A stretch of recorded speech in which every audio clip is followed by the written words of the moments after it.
शिक्षकों को मैं नमस्कार। आप सभी का हमारे चैनल टीएसपी क्लासेस में एक बार फिर से बहुत बहुत स्वागत है। तो दोस्तों, आज हम इस वीडियो में बात करने वाले हैं यूपी डीलर अर्थात बीटीसी थर्ड सेमेस्टर के तृतीय प्रश्न पत्र साइंस के बारे में बात करेंगे। साइंस में हमारा चैप्टर 4 चल रहा है और चैप्टर 4 जो है ये है जीवों की दुनिया, सूक्ष्म जीवों की दुनिया, सूक्ष्म जीवों की दुनिया, इसी के बारे में बताया जा रहा है। पिछला एक दो वीडियो हो चुका है, आप प्लेलिस्ट में जाके देख लीजिए। और अगर हमारे चैनल में नए होंगे तो चैनल को सब्सक्राइब कर दीजिएगा और अपने दोस्तों के साथ शेयर अवश्य कर दीजिएगा। ठीक है। तो आज जो हम लोग पढ़ेंगे उसी सूक्ष्म जीवों दुनिया की एक कड़ी है फफूंदी। फफूंदी के बारे में पढ़ेंगे। इसके पहले हम लोग पढ़ चुके हैं सूक्ष्म जीव क्या होते हैं, उसके बारे में देख लिए हैं। सूक्ष्म जीवों का उपयोग क्या है उसके बारे में देख लिए। जीवाणु क्या होता है, ठीक है। और जीवाणु की कोशिका की संरचना के बारे में बताया जा चुका है। दिखाया गया है कि इनकी संरचना कैसे होती है। फ्लैग इसका जो साइटोप्लाज्म होता है वो कहाँ पे होता है, मेसोसोम होता है वो कहाँ पे होता है, और कैप्सूल कैसा होता है, राइबोसोम कैसा होता है, न्यूक्लियड कैसा होता है। इन सब सारी चीजों के बारे में चर्चा किया जा चुका है। उसके बाद आपके कोशिका द्रव वगैरह मतलब सब कुछ डिटेल्स में बताया जा चुका है। जीवाणुओं के प्रकार के बारे में बताया जा चुका है कि कुछ जीवाणु गोलाकार होते हैं, कुछ जीवाणु माइक्रोकोकाई के आकार के होते हैं, और कुछ जीवाणु आपके डिप्लोकोकाई के आकार के होते हैं, कुछ जीवाणु स्टेप्टोकोकाई के अंतर्गत आते हैं, और कुछ जीवाणु टेट्राई होते हैं, स्टोफिलियोकोकाई होते हैं, सार्सिना होते हैं। इन सब सारी चीजों के बारे में चर्चा किया जा चुका है। आज जो हम चर्चा करेंगे, आज जो बात करेंगे वो फफूंदी के बारे में बात करेंगे। और इसके पहले आपको खमीर भी पढ़ाया जा चुका है। खमीर मतलब ईस्ट पढ़ाया जा चुका है, जो डबल रोटी बनाने के काम आता है। उसके ईस्ट के लाभ, जितने भी आपके जीवाणु हुए या ईस्ट हुए या फफूंदी हुए जो भी है, सबके एडवांटेज और डिसएडवांटेज एडवांटेज दोनों है। लाभ है तो उसकी हानियां भी हैं, अगर हानियां हैं तो लाभ भी है उनकी। तो उन सब सारी चीजों चीजों के बारे में चर्चा किया जा चुका है। अब जो हम बात करेंगे वो फफूंदी के बारे में बात करेंगे।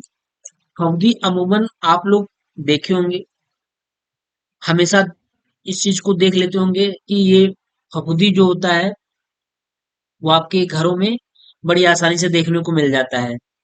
अगर आप इसको देखना चाहते हैं तो कोई जैसे खाना हुआ या सब्जी हुआ या रोटी हुआ, उस चीज को आप एक दिन तक छोड़ दीजिए। देखिए सुबह, एक दिन सुबह तो नहीं होगा, हो सकता है एक दिन सुबह के बाद 24 घंटा या 48 घंटा के बाद आप उसको देखेंगे तो उसमें फफूंदी जैसा दिखने लगेगा। तो आइए वही देखते हैं कि फफूंदी किस तरीके का दिखता है, कैसा होता है, इसके महत्व क्या है और इसकी हानियां क्या है। इस चीज के बारे में देख लेते हैं। तो चलिए फफूंदी के बारे में देखते हैं। फफूंदी बहुकोश की रेशेदार संरचना है। फफूंदी पहली बात कैसी होती है, एक कोश की नहीं होती, फफूंदी बहुकोश की होती है। इस चीज को ध्यान रखिएगा कि जो हमारी फफूंदी होती है वो बहुकोश की होती है। रेशेदार संरचना है, जो अपनी रुई की भांति, जैसे रुई आप देखे होंगे, रुई सफेद आकार की होती है, रुई की भांति फूली हुई संरचना के कारण आसानी से पहचानी जा सकती है। यानी किसी भी खाद्य पदार्थ को अगर आप छोड़ देंगे, 24 से 48 घंटे के लिए आप छोड़ देंगे, तो उसमें आपको ये रुई जैसे फाहे जैसी चीजें आपको देखने को मिल जाएंगी, बड़ी आसानी से आपको देखने को मिल जाएंगी। अब वही जो रुई के फाहे की जैसे सफेद आकार की जो दिखेगा, वही आपका फफूंदी होगा। यानी फफूंदी को बड़े आसानी से आप देख सकते हैं, अपने नग्न आंखों से देख सकते हैं। जबकि जीवाणु को, कुछ जीवाणु को देखने में कठिनाई थी, उसको हम सूक्ष्मदर्शी के द्वारा ही देख पाते थे। लेकिन फफूंदी को हम क्या करेंगे, अपनी नग्न आंखों के द्वारा देख सकते हैं। यह अधिकतर सफेद रंग की होती है, यानी ज्यादातर क्या होगी, ये सफेद रंग की होगी। कभी कभी गहरी रंगीन या धुएं के रंग की भी देखी जा सकती है। कभी कभी आप देखते होंगे हल्का वो ब्लैक टाइप पड़ जाता है। यानी वो ज्यादा कलर में हो जाता है और उसमें धुआं जैसा दिखता रहता है, धुएं जैसी उसकी कलर होती है और गहरी रंगीन हो जाती है, यानी हल्का ब्लैक टाइप हो जाता है, हल्का कभी ग्रीन टाइप हो जाता है। ठीक है, तो ये फफूंदी है। कहने का मतलब ये हुआ कि जो हमारी फफूंदी होती है रुई की भांति फूली हुई संरचना जैसी रहेगी। कभी कभी क्या होगा कि गहरी रंगीन या धुएं की जैसी भी ये दिखेगी, तो आपकी वो फफूंदी होगी। हमने बताया कि इसको बड़ी आसानी की तरह से आप देख सकते हैं, अपने किचन में देख सकते हैं, या बहुत सारी चीजें ऐसी होती हैं कि आप उसको बाहर भी देख सकते हैं। जब वो चीजें खराब होने लगती है तो फफूंदी उसमें पड़ना स्टार्ट हो जाती है। ठीक है, चलिए फफूंदी के आर्थिक महत्व आप देखते हैं, फफूंदी के आर्थिक महत्व क्या है। इसके जो आर्थिक महत्व है वो क्या है। तो अधिकतर फफूंदी की जातियां मृतो जीवो होती हैं, यानी क्या होती हैं, मृत होती हैं। इसमें एक प्रकार की फफूंदी ब्रेड पर उग जाते हैं, जो आपके रोटी पर उगते हैं फफूंदी, उसकी बात कर रहे हैं कि इसमें एक प्रकार की फफूंदी जो होती है वो ब्रेड पर भी उग जाते हैं। इसे राइजोपस या ब्रेड मोल्ड कहते हैं। जो आपके रोटी पे या ब्रेड पे जो फफूंदी उगते हैं उसे हम राइजोपस कहते हैं। क्या कहते हैं, राइजोपस कहते हैं, या फिर क्या कहते हैं इसको, ब्रेड मोल्ड कहते हैं। क्या कहते हैं, ब्रेड मोल्ड, राइजोपस कहेंगे या फिर ब्रेड मोल्ड कहेंगे। साथ ही म्यूकर की कई जातियां भी कार्बनिक पदार्थों पर उग जाते हैं तथा उन्हें हानि पहुंचाते हैं। साथ ही जो होते हैं म्यूकर होते हैं, म्यूकर की कई जातियां भी हमारे कार्बनिक पदार्थों पर उग जाते हैं, यानी इस पे वो उत्पन्न हो जाते हैं तथा उन्हें हानि पहुंचाते हैं। फफूंदी की एक जात आलुओं में उत्पन्न होकर उसे नष्ट कर देती है। यानी एक फफूंदी की एक जात है जो हमें आलुओं में देखने को मिल जाती है। जैसे कभी आपकी आलू सड़ती है ना, खराब होती है, तो उसमें देखेंगे कि व्हाइट व्हाइट जैसा दिखती रहेगी। तो फफूंदी की कई जातियां होती हैं। कुछ जातियां कुछ जातियां ऐसी होती हैं जो फायदेमंद होती हैं, लेकिन बहुत सारी ऐसी जातियां होती हैं जो नुकसानदेह होती हैं, जो उस चीजों को खराब कर देती हैं। जैसे कि बताया गया कि फफूंदी की एक जाति आलू में उत्पन्न होकर के उसे क्या कर देती है, नष्ट कर देती है। फिर पानी की फफूंदी मछलियों पर परजीवी होती है। जो पानी की फफूंदी होती है मछलियों पे क्या हो जाती है, परजीवी हो जाती है। ठीक, फफूंदी की एक जाति पेनिसिलियम पेनिसिलियम फलों में उत्पन्न होकर उन पर वह हरे व नीले धब्बे दे देती है। यानी फफूंदी की एक जात जो होती है वो पेनिसिलियम फलों में उत्पन्न होकर के, पेनिसिलियम एक फल होता है, पेनिसिलियम फलों में उत्पन्न होकर उन पर वह हरे व नीले धब्बे दे देती है। आपको दिख जाएगा, जैसे कुछ ऐसे फल आपको दिखते होंगे मार्केट में, आप देखिए जब खराब हो जाते होंगे तो उसमें कुछ हरे व नीले धब्बे जैसी दिख जाती हैं, तो मतलब वो फल खराब हो गया है, उसमें क्या लग गई है, फफूंदी लग गई है। बहुत सारी ऐसी होती है। अभी आप अंगूर ला लीजिए, कुछ दिन के लिए, थोड़ी सी दिन के लिए रख दीजिए, एक दो दिन के लिए रख दीजिए, जैसे कि अंगूर पूरी तरीके से पका हुआ हो, और उसे हम 1 से 2 दिन तक रख देते हैं, तो उसमें भी व्हाइट व्हाइट जैसा लग जाता है, यानी उसमें भी फफूंदी लगना स्टार्ट हो जाता है। लेकिन कुछ फफूंदी ऐसी होती हैं जिनका कलर कुछ अलग होता है। जैसे इसमें बताया गया कि ये हरे व नीले रंग की जैसी दिखती हैं। कैसी दिखती हैं, हरे हरे व नीले रंग जैसी धब्बे के आकार में दिखती है, धब्बे दे देती हैं। पर यह जाति औषधि शास्त्र के लिए महत्वपूर्ण होती है। यानी जैसे आप इस चीज को देखें कि ये फफूंदी फलों में हरे और नीले रंग की जैसी दे दी है, तो ये हम इसको तो ये कहेंगे खराब हो गई है, लेकिन ये औषधि शास्त्र के अनुसार, यानी जो हमारे मेडिसिन वाले शास्त्र के अनुसार ये उनके लिए महत्वपूर्ण है, यानी अच्छी है, ये फायदेमंद है। औषधि शास्त्र हमारे अनुसार तो ये लगभग खराब हो गई। हाँ, ये इसमें फफूंदी लग गई, हरा रंग का हो गया, नीला रंग का इसमें धब्बे पड़ गए, तो ये खराब हो गई। लेकिन औषधि शास्त्र के अनुसार वो खराब नहीं हुई है, वो हमारे लिए महत्वपूर्ण है, यानी हमारे लिए फायदेमंद होती है। जैसे पेनिसिलिन नामक एंटीबायोटिक इसी जात से तैयार होती है। जो हमारी पेनिसिलिन होती है, पेनिसिलिन एंटीबायोटिक होती है, वो हरे व नीले जैसे, हरा व नीले आकार का जो हमारा फफूंदी होता है, उसी से पेनिसिलिन नामक एंटीबायोटिक बनती है, तैयार होती है। जो आप यूज करते हैं एंटीबायोटिक फीवर वगैरह में यूज करते हैं, या कहीं आपको दिक्कत है कोई चीज की तो उस एंटीबायोटिक दी जाती है। फफूंदी की एक जाति एस्परजिलम एस्परजिलस सॉरी एस्परजिलस पनीर बनाने में सहायक होती है। सोचिए इसी फफूंदी के द्वारा हम पनीर भी खाते हैं। यानी अगर ये फफूंदी ना होती तो पनीर ना बनता। तो इसीलिए कहा गया है कि जो आपकी चाहे फफूंदी हो, चाहे जीवाणु हो, चाहे कोई भी हो, उसका एडवांटेज और डिसएडवांटेज दोनों है। जैसे कुछ फफूंदी हमारे लिए नुकसानदेह हैं, लेकिन कुछ फफूंदी वही है जो हमारे लिए फायदेमंद है। जैसे एक पनीर बनाने में फफूंदी प्रयोग की जा रही है, उस फफूंदी का क्या नाम है? एस्परजिलस। एस्परजिलस नामक फफूंदी की जाति है जो पनीर बनाने में क्या करती है? सहायक होती है। इसी फफूंदी के द्वारा पनीर बन जाती है। इसकी कुछ जातियां मनुष्यों, जंतुओं और पक्षियों में भी भयानक रोग भी उत्पन्न करती हैं। तो कई जातियां की होती हैं जो हमारी फफूंदी होती है, उनकी कई जातियां होती हैं। कुछ हमारे लिए नुकसानदेह पहुंचा देती हैं और कुछ हमारे लिए फायदेमंद होती है।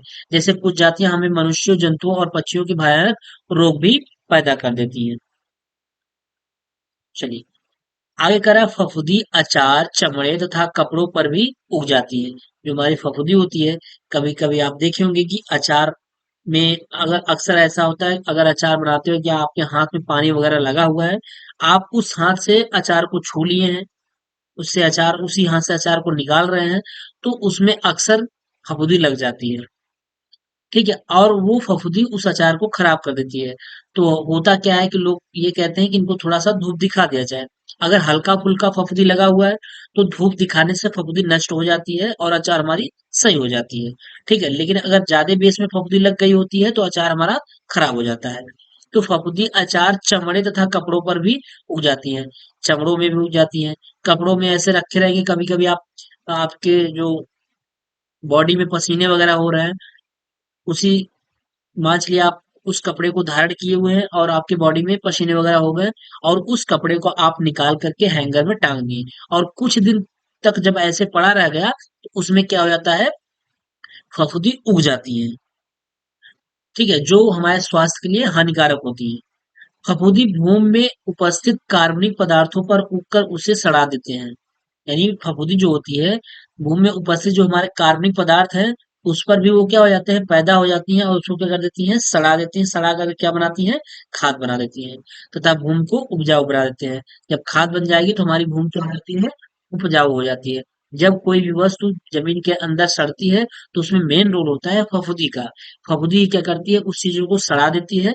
जब सड़ा देती है तो हमारी जो भूमि होती है वो उपजाऊ बन जाती है, क्योंकि उसको खाद्य, कहीं न कहीं उस मिट्टी को खाद्य पदार्थ मिल जाता है। ठीक है, और हमारी भूमि क्या हो जाती है? उपजाऊ हो जाती है। चलिए आगे देखिए। ये तो आपका फफूंदी से संबंधित रहा। अब कह रहा है जीवाणु संबंधित विवरण। अभी हम इसके पहले फफूंदी के पहले जीवाणु पढ़े थे, लेकिन अब हम जीवाणु से संबंधित कुछ विवरण पढ़ेंगे, कुछ जीवाणु के बारे में और पढ़ लेंगे। इनका विवरण क्या है? देखिए, विकारी जीवाणु, एक होता है आपका विकारी जीवाणु, और विकारी जीवाणु में अंदर क्या, अंतर्गत क्या आएगा? जीवाणु विज्ञान, एलोपैथी। एलोपैथी मतलब जो आप दवा लेने जाते हैं, जो अंग्रेजी दवा होती है, अंग्रेजी दवा को एलोपैथी दवा, मेडिसिन बोलते हैं। ठीक है, तो जो जीवाणु विज्ञान एलोपैथी का एक बहुत बड़ा अंग बन गया है। यानी जो हमारा जीवाणु होता है, अब इस जीवाणु की हम खोजबीन जिस विज्ञान के द्वारा करते हैं वो जीवाणु विज्ञान हो जाता है। तो जीवाणु विज्ञान जो होता है एलोपैथी, यानी जो आप अंग्रेजी की दवा बनाते हैं, उसमें विशेष योगदान किसका होता है? इन जीवाणुओं का विशेष योगदान होता है, बहुत ज्यादा इनका रोल होता है। इन्हीं जीवाणुओं के द्वारा आपकी बहुत सारे एंटीबायोटिक दवाएं बनाई जाती हैं। ठीक है, इनकी सहायता से रोग की चिकित्सा, निदान और उत्पत्ति में अनेक परिवर्तन हुए हैं। यानी इन्हीं जीवाणुओं के द्वारा आपके रोग, चिकित्सा का निदान करने में, उसकी उत्पत्ति में बहुत सारे ऐसे परिवर्तन हुए हैं। इसमें, इन सब में सबका किसका रोल है? इन्हीं जीवाणुओं का रोल है। तो एलोपैथिक, सिंपली भाषा में आपको समझाएं तो ये है कि एलोपैथी जो हमारी दवाएं होती हैं, अंग्रेजी जो दवाएं होती हैं, उन दवाओं को बनाने के लिए विशेष रोल किसका होता है? जीवाणु विज्ञान का। यानी जीवाणु विज्ञान के द्वारा जीवाणु का प्रयोग करके उन्हीं दवाइयों को बनाई जाती है, जो हमारी एंटीबायोटिक वगैरह दवाइयाँ होती हैं, ये सब हमारे जीवाणुओं से मिलकर के बनी होती हैं। ठीक। सूक्ष्म जीवाणु, माइक्रोवेव, संसार की समस्त सजीव या चेतन सृष्टि के जो जीव अपनी सूक्ष्मता के कारण केवल चर्म चक्षु से दिखाई देकर केवल चर्म चक्षु से दिखाई देकर अणु विक्षण यंत्र से दिखाई देते हैं, उन्हें सूक्ष्म जीवाणु कहते हैं। यानी सूक्ष्म जीवाणु जो होते हैं, वो उनको हम क्या करते हैं कि माइक्रो या सूक्ष्मदर्शी वगैरह के द्वारा हम क्या करते हैं, उसको देखते हैं, देख करके उनका सही बेस में यूज करते हैं कि ऐसे जीवाणु का प्रयोग कहाँ पे किया जाना है, कौन सी मेडिसिन बनाने में कौन से जीवाणु का प्रयोग किया जाएगा, इन सब का कार्य जीवाणु विज्ञान के द्वारा किया जाता है। अब देखिए जैसे ये जीवाणु है, जीवाणु को एक मृतोजीवी है, दूसरा परजीवी है, तीसरा सहभोजी है। यानी जो हमारे जीवाणु होते हैं, तीन तरीके के, एक मृतोपजीवी, परजीवी, सहभोजी होते हैं। मृतोपजीवी जो मृत मृत बॉडी पे उगते हैं, मृतोपजीवी होते हैं। परजीवी होते हैं जो जीवित रहते हैं। एक सहभोजी होते हैं जो स्वयं अपना उस पर भोजन बना लेते हैं। अब सहभोजी के अंतर्गत अविकारी आएगा, संभावी विकारी आएगा और विकारी आएगा। सहभोजी के अंतर्गत क्या आएगा? अविकारी, संभाविकारी, संभावी विकारी और विकारी, ये चीज आएंगे। अब दूसरा है जीवाणु। जीवाणु में विकारी और अविकारी को देखेंगे। ठीक है। तो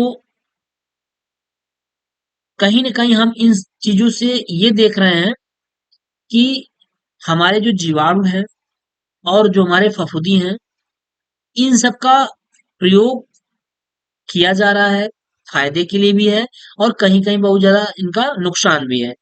तो ये सब सारी चीजें जो हमारे जीवाणु है, फफूंदी हैं, और इसके पहले बहुत सारी चीजें पढ़ चुके हैं हम, जैसे खमीर पढ़ चुके हैं। तो इन सब का प्रयोग हमारे स्वास्थ्य के लिए लाभदायक भी होता है और स्वास्थ्य के लिए हानिकारक भी होता है। सबसे ज्यादा जीवाणु हमारे लिए फायदेमंद कब हो जाता है? जब हम उसका प्रयोग करके एंटीबायोटिक मेडिसिन वगैरह बनाते हैं, तब जाके वहां पे चीजें हमारी कुछ ज्यादा फायदे के लिए होती हैं। ठीक है। एक मिनट।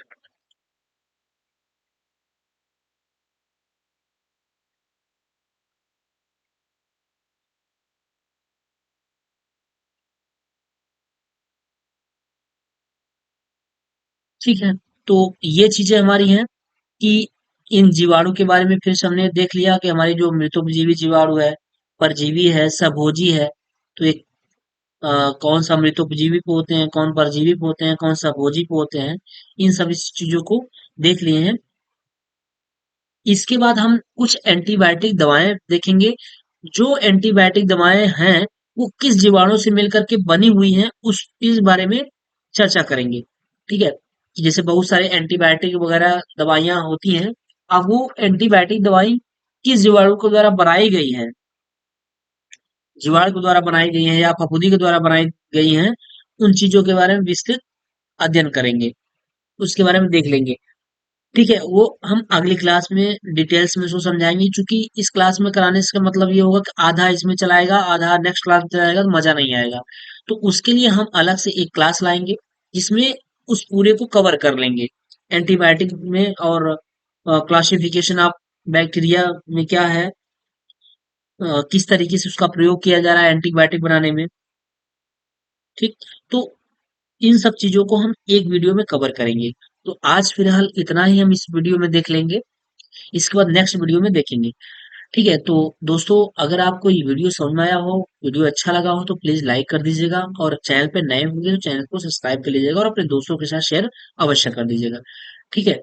और इसमें क्या चीजें आपको नहीं समझ में आई है या अच्छी लगी हैं, तो आप कमेंट अवश्य कर दीजिएगा कि हाँ, इसमें क्या चीजें अच्छी लगी या क्या दिक्कत है, कैसी क्या चीजें हैं। तो जब आप कमेंट करेंगे तो उस चीजों को विशेष तौर से ध्यान दिया जाएगा और उसको कवर करने की कोशिश किया जाएगा। ठीक है। तो चलिए दोस्तों, फिर मिलते हैं नेक्स्ट वीडियो में, तब तक के लिए बाय।